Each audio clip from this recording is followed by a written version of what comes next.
Welcome back, everybody, to another edition of the Fatboyz Dynasty Podcast, presented by the Fantasy Holics Podcast Network, coming at you live on that YouTube channel. As always, I'm Bo. That is Brant. I know it's a hard thing to get us confused. Bo's got the mustache. Brant's got the orange hair. That way. Brant's got the orange hair. But anyway, Brant, we've talked about this a couple of times over the last several weeks, and I think partly due it's been said over and over again that every episode we do is one of our favorite episodes. And I think part of that is because we're just getting so darn close to football. You know, training camps are in underswing now. We've got, CeeDee Lamb holding out and getting fined. We've got some things going on in the NFL world. We're starting to itch and get excited about, being back to football. And so every episode kind of feels like our favorite. But today genuinely is one of my favorite episodes. It's the opportunity for you and I to plant our flag on some guys that we think are going to have good seasons, good careers. It's guys that we can't leave drafts without owning today, Brant. So it's the boys episode for the Fatboyz. Absolutely, it's the boys. Don't forget, we got the brawls. The training camp brawls have started back up. You had one in Houston. You had a little shoving match there in Kansas City. The brawls are back too, so it's always fun to see there in training camp. But yeah, it's opened back up. Rookies have reported for most teams. I believe all teams at least have rookies, and then I think probably a good 50% of teams have veterans have reported as well. But yeah, it's that time of year. Summer's starting to wrap up. And then it's really getting in. August 1st, we'll have our first real football game with the Chicago Bears that some people are extremely hallucinating on how well they may do. You and me had that conversation little high at work. Little high. I'm not saying they might not have a good year, but let's not over exceed what we think is going to happen. It's still a rookie QB. But as always, my guys are always fun. And I do want to say that with these my guys, sometimes like one of my guys, I'm not talking about for Dynasty. I know we're a Dynasty podcast. I'll make sure I reiterate of where I drafted him and his ADP and what kind of style of draft. But he's one guy that I've definitely, even in the Dynasty starters we've had, I've picked him late because of his age, and I really think he still has a few more years left in him. But let's get our bibs on. Let's eat.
All right. So anyway, Brant, like we alluded to before the intro, we're talking about the boys that we can't leave the drafts without, right? Those guys that we walk in and we're like, this boy is going to be on my fantasy roster.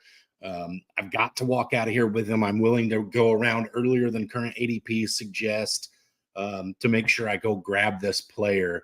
It's somebody that I think I have to roster, whether it be a futures pick, which I know you wanted to get in there. So we both got one of those for dynasty purposes, or some guys that help you currently now. And I know you and I both kind of trended towards like the less obvious picks.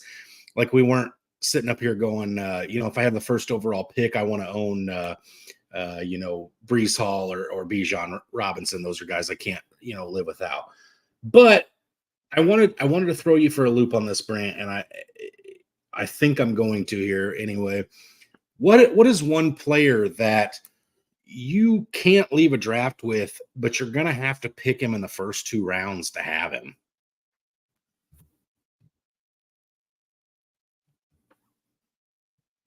Bijan Robinson. I really do. I expect a huge explosion from Bijan this year. The trickery's out. He is by far one of the best backs in the NFL. And he's year one in the pros. That's Bijan. That is one guy that man, and a lot of drafts this year I'm targeting. In my keeper league, I already have 2 trades out for him. I'm trying to get him. Yeah, that's Bijan Robinson. I could see him finishing easily as the RB1 this year, or at least competing and being a little closer than most times to CMC. But that's Bijan.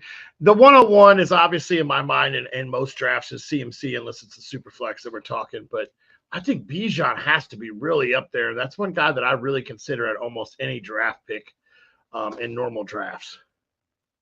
Yeah, for me, Brant, it's Marvin Harrison Jr. It's a guy that I think, there's a lot of relative unknowns out there, but he's got a good quarterback to be paired with, a quarterback who's starving for a weapon, an offense that's starving for a big play threat, a city that hasn't had a good wide receiver to hang its hat on since Larry Fitzgerald hung up the cleats. I'm really excited about Marvin Harrison. I do think there's big expectations for him year one. I do think there's a world in which he gets to be a top 12 wide receiver in year one, but I think it's going to be one of those guys that just year in and year out puts up crazy fantasy numbers. And he's going to be one of those guys that if you pass on him in a dynasty startup in favor of somebody else who might have a better established name early, you may be kicking yourself 4 or 5 years down the road from now, Brant. So I just wanted to put you on the spot for that one a little bit. Kind of pick your brain, because I know you and I both tend to try to be a little bit different than the normal or not the normal, the rest of the, fantasy shows out there. I know there's hundreds of them to choose from at this point. But we don't want to come out and tell you guys and say the super easy names, even though one of us did just say Bijan Robinson. We try to give out a little thought. So I know these guys that we're going to talk about the rest of the show are going to be a little bit further down on there. So I just wanted to see where your brain was as far as those guys that you had to have early. Real quick, before we jump all the way into this, Brant, we do have Jennifer watching the podcast with us right now. Jennifer's here. She said she loves the My Guys episode. Jennifer, this is probably at least the 3rd or the 4th My Guys that you've been a part of, or at least watched with the Fatboyz. So we definitely appreciate you coming in and checking out who the guys are that we can't leave drafts with this year. And Brant, I know you're itching and ready to go, so I'll turn the mic to you, sir. Absolutely. Thanks, Jennifer, for sticking with us and listening to the boys. As we hit you with our boys, are My Guys this year. And I'm going to come right out. And this one is this is a guy that I can't stop drafting in dynasty leagues as well. And he's going really late in dynasty leagues. I took him when I did his ADP. I took it in half-point PPR redraft league, and he's going as the 15th wide receiver off the board. And that's Mike Evans. He's like a 1-year rental guy, maybe 2 or 3 in dynasties. He's gone over 1,000 yards ever since he entered the league. He's never gone under 1,000 yards. He's finished top 15 in every single year except for 3 years. And the only 3 years he didn't finish top 15, he didn't play in all games. He only played in 15 games. And like I say, he's been over 1,000 yards in every year. What has really changed in that offense? The QB coach left or the OC left? But we know what's going to happen is White in the backfield. Mike Evans is the outside guy. Chris Godwin's sliding back into the slot a little more. So I do think that will take, some love away. But everyone knows how good Chris Godwin is in the slot. So you don't think teams are going to be for Chris Godwin sliding back into the slot? That's going to leave more open targets, I think, for Mike Evans, or more breakaway routes and bigger touchdowns for him. He's going as the 15th wideout off the board in half-point PPRs, 29th to 30th player. It actually fluctuated within like the 2 days I was looking at all my stats. It actually fluctuated already. And his upside that he always brings the upside. I know you have a hard time with this because you had him in one of his worst years he ever had, where he'd hang up a goose egg and then 40 and then a goose egg and then 27 and then a goose egg. So I know that you have a I hate this guy feeling with you, but his upside and he's gonna there's endless possibilities of him being a top 12 wideout again this year. And Evans is just a guy I cannot stop grabbing. I think we did 2 or 3 startups, and I think in 2 of the 3 I owned and have drafted Mike Evans. And he's actually my wide receiver 2 in Dynasty. And I was able to get him really, really late. And this guy has nothing but wide receiver 1 upside. I absolutely love Mike Evans this year. Yeah, I was going to be really controversial, and I was going to come at you with the Chris Godwin take because I have gotten Chris Godwin in a lot of drafts. He's being drafted significantly later than Mike Evans, and I was going to come at you, and we were going to have a healthy debate. And the more I thought about it, Brant, the more I really like Chris Godwin and Mike Evans this year. Not saying I'm in love with the Tampa Bay offense or not. I just think there's a space where both of those two exist. And let's be honest, Mike Evans finds a way to get 1,000 yards every season. He finds a way. He just gets it done. It happens. Even on the season I had him, that I didn't particularly love owning him, he still found a way to get those 30 or 1,000 yards receiving and 80 receptions over the course of the season. So even as a guy, like I said, that I didn't love that year, you can't hate on the production. So I don't have a problem with that being one of your boys for this season, a spot where you want to plant the flag. I'm going to come at you with one that I've talked about several times over this offseason, Brant. It's a guy that you and I have, I believe you'll co-endorse this one with me. It's a guy you and I co-own a league and went and traded for this player as one of our first acquisitions of that league. I'm talking about Rashee Rice, the second-year wide receiver for the Kansas City Chiefs. And listen, Rashee Rice was one of my boys last year. Rashee Rice is one of my boys this year. He was a rookie that I wanted to own. I know you loved him last year as a rookie as well, Brant. And then all he did was come out and just be super effective last year. 102 targets, 79 receptions, 938 yards receiving, 7 touchdowns.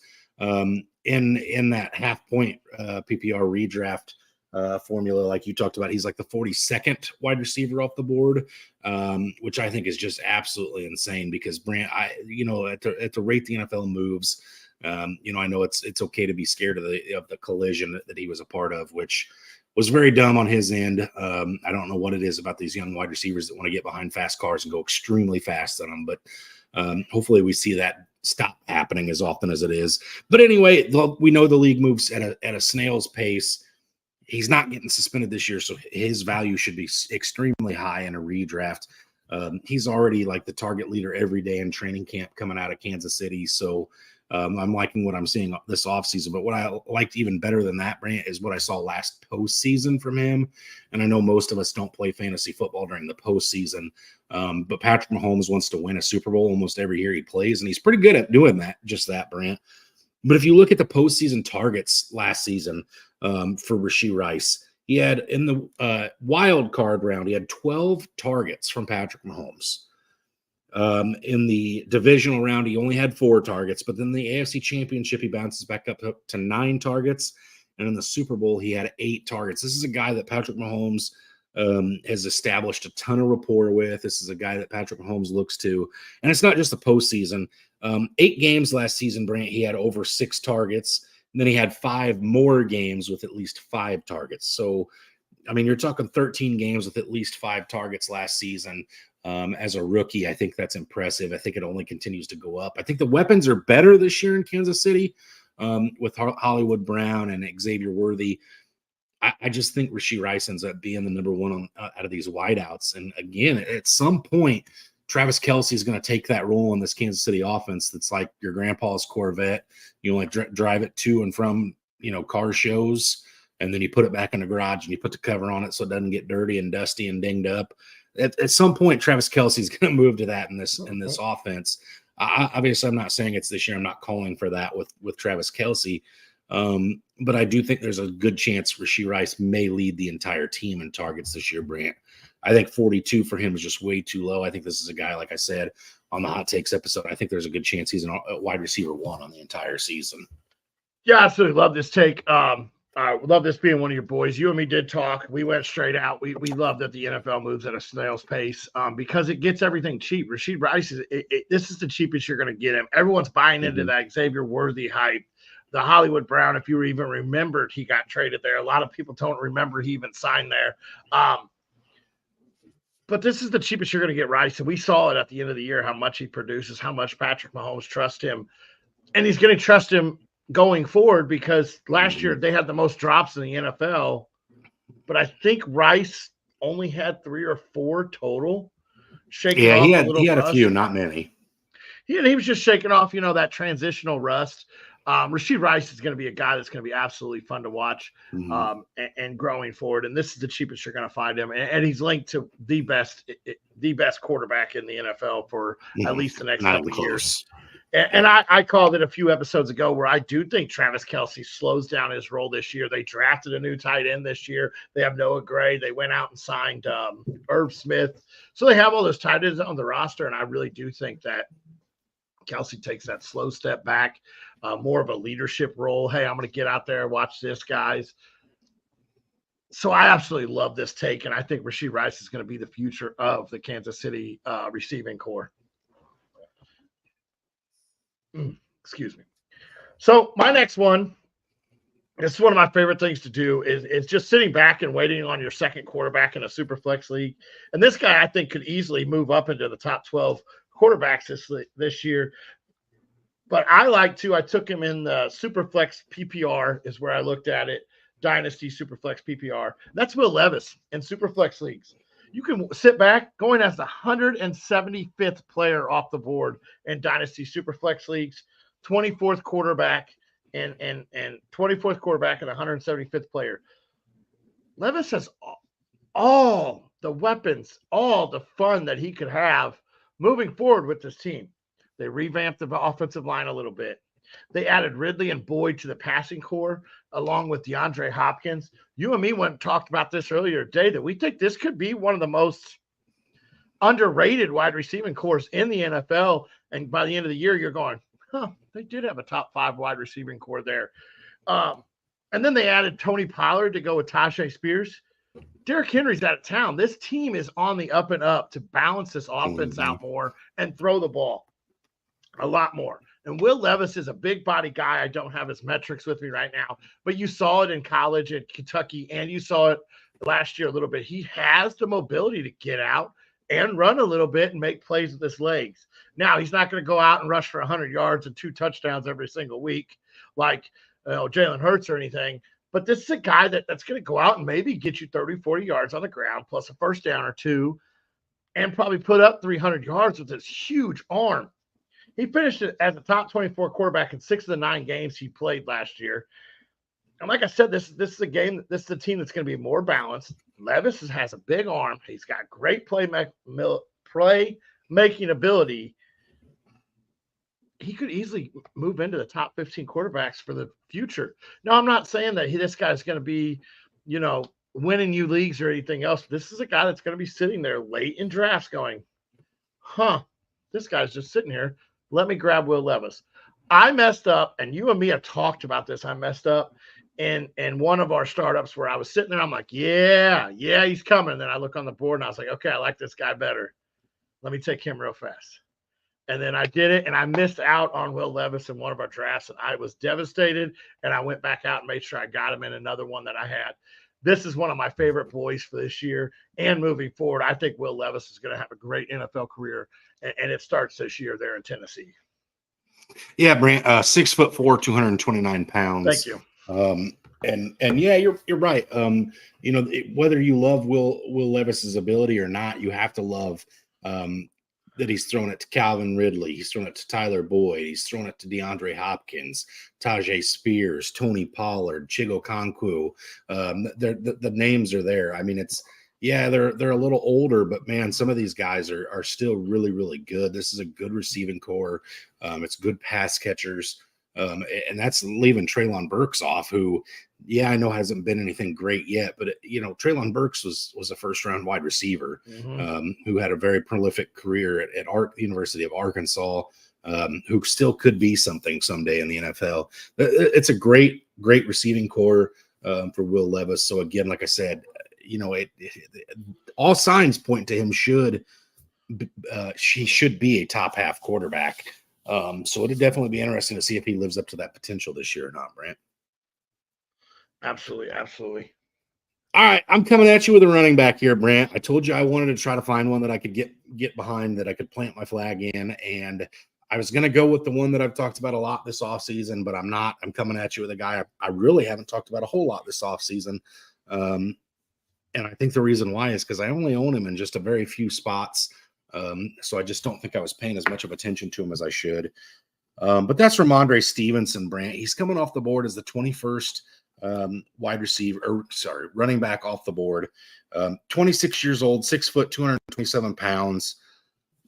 Listen, he got his money this offseason. I know Zeke was there last year and vultured a lot of touchdowns. And you know, the team added, I don't know, Antonio Gibson, who I know has been the cause of some arguments between the Fatboyz in the past. But I think both of you and I can admit Antonio Gibson never really lived up to his billing in the National Football League, and I don't think he really scares me all that much when it comes to Ramondre Stevenson. He's averaged 4.49 yards per carry over his 3 seasons.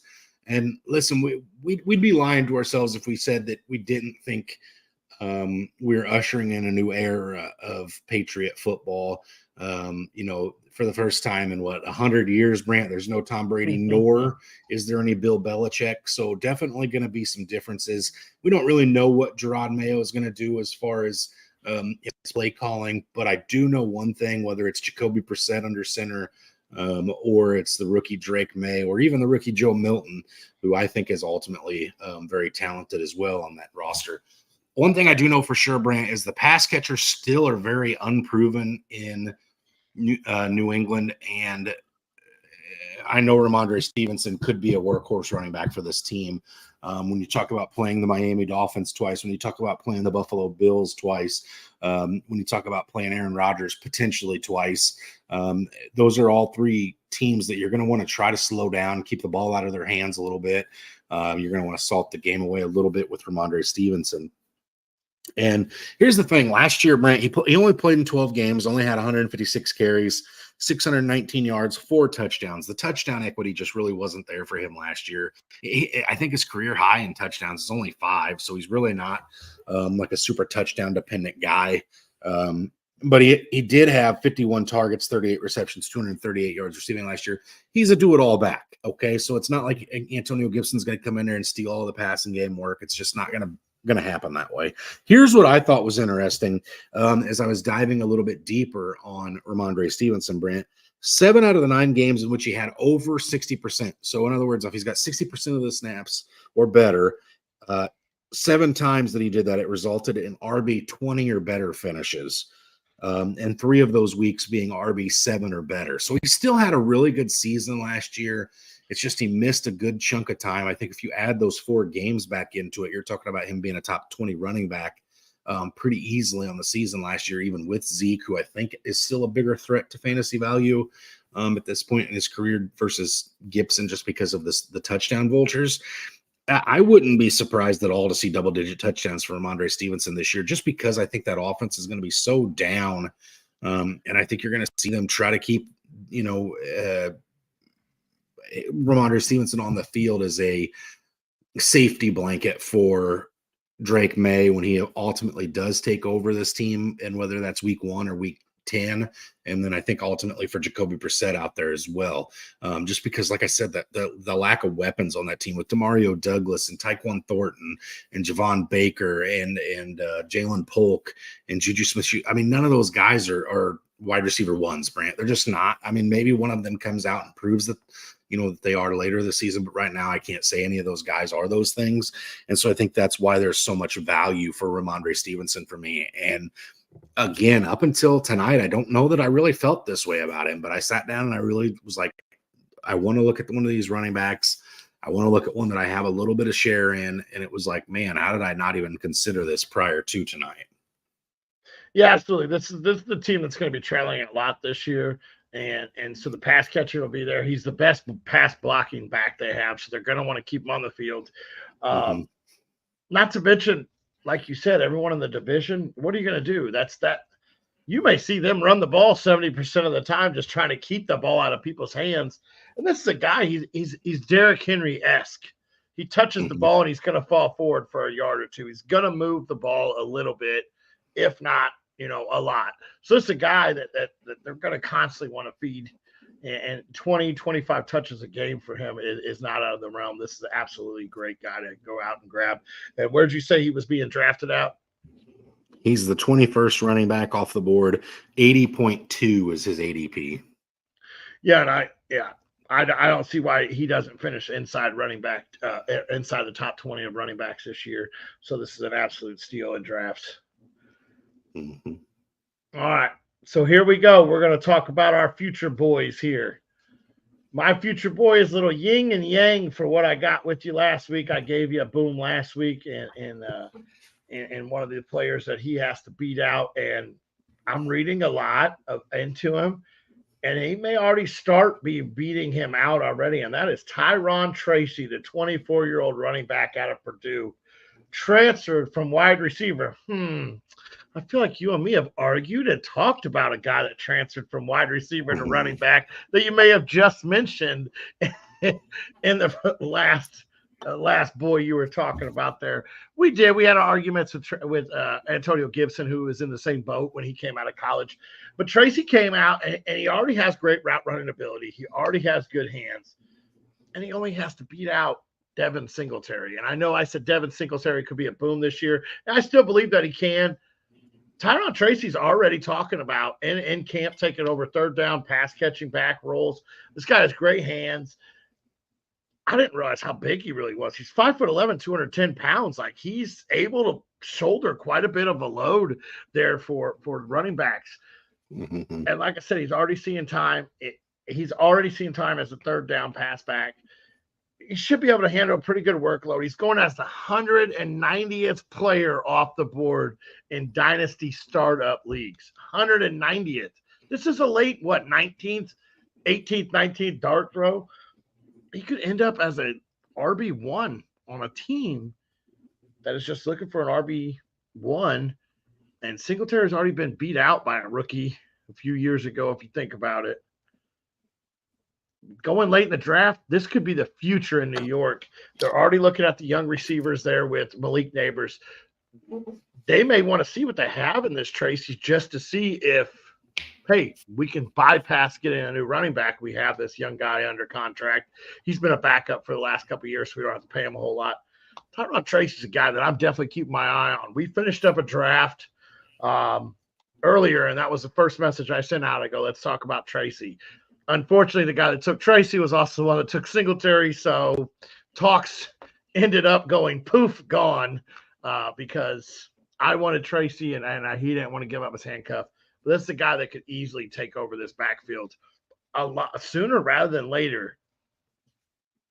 Yeah, and I think, too, Brant, something that also will play into that as a factor is not saying that this exists a whole lot, but I think it'd be crazy not to acknowledge it, right? The Giants are on the offseason show Hard Knocks this year. We've seen the fumble of them trying to negotiate a contract with Saquon Barkley, who ultimately ended up going to division rival Philadelphia. It wouldn't shock me at all for the Giants to try super hard to replace Saquon Barkley with another guy that fans can rush out and buy jerseys and have to look forward to. And if it's not Devin Singletary and it's not Gray from last year, maybe it is Tracy, and maybe they're going to give him a chance and get him out there and let him see what they have in him. Just because I made the hot take that I think Daniel Jones gets benched halfway through this season in favor of Drew Lock. I still think that's the case. But obviously, if you're playing bad enough that your starting quarterback gets benched, you're probably not in playoff contention. So what stops you from looking and seeing what you have in some of these other players? So I definitely think there's a strong possibility that, you see the Giants trot him out there at different points of the year to see what they have in him, Brant. All right. Before I jump in, we got David with us. David says, what's up? David, how you doing? Thanks for tuning in with us. It's always good to have you guys in here with us. Actually, you know what? I'm going to put this to Jennifer and David and anybody else that's watching. What do you guys predict the Chicago Bears record to be this year? Brant and I found ourselves in a very heated debate today at work with a Chicago Bears fan. Obviously, Brant and I both live in Bear country here in Illinois, but we're curious to see what other people think about the Chicago Bears this year. So if you go out and check that schedule out, come back to us and tell us what you think while I'm going over my future selection. And my future guy, Brant, is also a future guy that I think has an outside chance to be a now contributor as well. And that's Jatavion Sanders out of the University of Texas, 6'4", 252 pounds, 21 years of age. He went in the 4th round to the Carolina Panthers. He is currently, Brant, you thought it was cute talking about Tracy's ADP. Jatavion Sanders is currently the 195th player off the board in Dynasty startups. So just a few picks behind Mr. Tracy there. But again, when you talk about this Carolina Panthers offense, Brant, outside of, Adam Thielen, there's really nothing proven here. I do think Xavier Legette will be good. I do think Deontay Johnson obviously is the focal point of that offense, in my opinion. But they don't have a really great tight end on that roster. And, Bryce Young's still kind of a rookie in my book because he didn't have a really great rookie year. He didn't really have a great coaching situation. Now he's moving on this year with Dave Canales, who has gotten the best out of a couple of quarterbacks in years past, with Baker last year and Geno the year before that in Seattle. So it'll be interesting to see if Bryce Young's able to take a step forward. And if he does, a lot of his weapons are going to benefit. But at the very least, Jatavion Sanders is going to grow with Bryce Young over the next couple of years. And I think he ultimately works his way into being a pretty relevant tight end. In his 2 years at college, Brant, he was kind of one of those guys that, initially, like in 2022, he was kind of a possession tight end. 13 games played, 54 receptions, 613 yards receiving, 5 touchdowns, 11.4 yards per catch. So, just what you'd expect out of your tight end, somebody that gets in front of the sticks, turns around, sits down and waits for the ball, get you that first down. However, in 2023, last year, 14 games played, only 45 receptions. So they dropped a little bit, 682 yards receiving, 2 touchdowns, 15.2 yards per catch. So his yards were better and his yards per catch were better in 2023. And I know people are looking at this going, well, that's not really all that impressive. Yeah, it's really not. But when you consider the amount of NFL players that have come out of that University of Texas Longhorns offense the last 2 years, you've got last year, Bijan Robinson and Roshan Johnson out of the backfield. This year, you got Jonathan Brooks, Xavier Worthy, A.D. Mitchell. There's been some names come out of this offense the last year where Quinn Ewers was kind of able to spread the ball around. He didn't have to hyper target one guy. And that's not necessarily going to be the case in Carolina. There's going to be times where, hey, listen, you're playing, the Tampa Bay Buccaneers, who've got a great secondary, and they're taking out, Deontay Johnson and Xavier Legette, and you've got to look somewhere else. So you work the middle of the field, and you've got guys like Jatavion Sanders standing there catching the ball. So I'm very excited about Jatavion Sanders, both again as a rookie, but also as his career expands, Brant. And again, this is another player that you and I made sure we didn't leave our combined draft without having. It was a guy that we wanted to have, and that was a tight end premium league, so even more reason to have him. But I just think there's a chance this guy ends up being a big part of this Carolina Panthers offense moving forward. Yeah, absolutely. And he gets to grow with Bryce Young. As you said, Bryce Young's entering his second year. So they do have a lot of young targets there, and he'll be the first one. Needless to say, he may have the leg up to play more time than a lot of the younger guys this year. Maybe Brooks may be the only one that can play a little more if he gets off the pup in time. But that's about it. And so he gets to grow with year one out of the gate with him and develop that chemistry. I absolutely love Sanders this year. Like you said, we made sure we went out and got him. Definitely going to be a guy that's going to be targeted a lot late in drafts. Absolutely. So that does it for the boys episode this week. The next 2 weeks will be a little hit and miss. I am going on vacation. This fat boy is going on his 2-week vacation for the year. So hopefully we're able to do something while I'm gone, maybe one day or before I leave. And then I know we talked about possibly trying to get something together with maybe another guy in the Fantasy Holics. So hopefully we're able to get something out. Maybe I can chime in. I'll have my tablet and my earbuds with me, and hopefully we'll be able to get something. I may not be the greatest on camera, but who says I am anyways when the camera's you're in not. full definition. You're not. So the camera may not be the greatest, but I will do my best to get with you guys. Football season's right around the corner.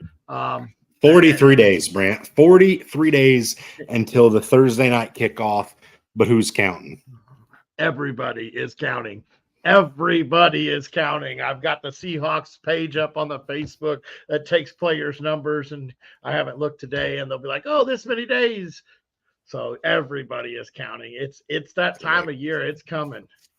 Absolutely. So as always, stay hungry. And stay fat, my friends.